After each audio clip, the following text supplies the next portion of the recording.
Na ndio maana moja katika siri ya Irani kuibuka na kuendelea ni vikwazo.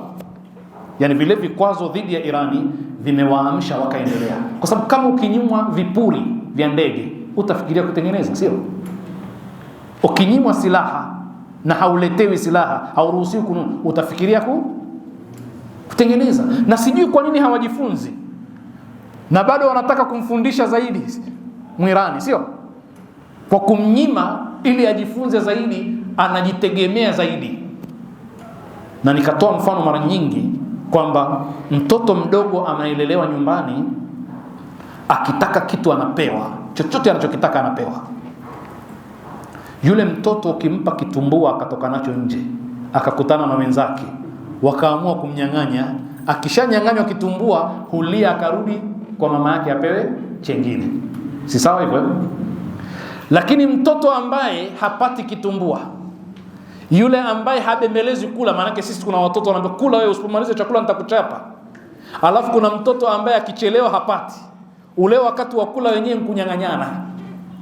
Huyu haambiwi kula bwana, usipokula nitakupiga. Tumeelewana eh? Huyu haambiwi kwa sababu akichelewa kwanza hapati.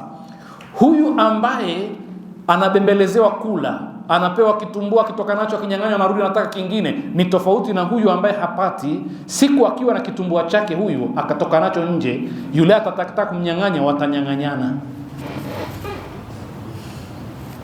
Tumeelewana? Mpaka kitapokutika kile, lakini hatokiachia, na kikiliwa hana pa kurudi kuenda kuomba kingine. Tuko pamoja? Sasa sisi ndio tuko hivyo. Baada ya vita kuu ya pili, Mjerumani alishindwa.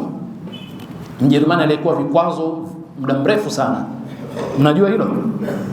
Kwamba katika adhabu aliopewa Mjerumani ni vikwazo vingi, hata baadhi ya silaha mpaka leo hii haruhusi kumiliki, tofauti na nchi nyingine za Ulaya. Mmemwona Mjerumani sasa yuko wapi? Yeye ndo amewazidi wazungu wenzake, yuko mbele katika uchumi. Na ndio nataka kusema kwamba watoto wetu waelewe kwamba tunapowaambia sikupi kitu fulani, huwa hatuwanyimi kwa sababu tunawachukia. Tunataka wakue. Tuko pamoja? Yani wewe mwanafunzi unayesoma sasa hivi, sisi tulikuwa tukisoma hakuna chakula. Zile mbuzi, siku ikija mbuzi ni sherehe. Wewe kila siku mbuzi unakula mpaka unaona hazina maana eh? Wewe kupambana na maisha ukitoka hapo huwezi. Ndio maana maustadhi wengi sasa hivi hawataki kwenda vijijini, wanataka kuishia mjini tu. Kijijini hataki, ukimtuma anaacha kazi na vifaa vyote anaviacha kutoroka. Tuko pamoja? Lazima tuelewe ukweli huu.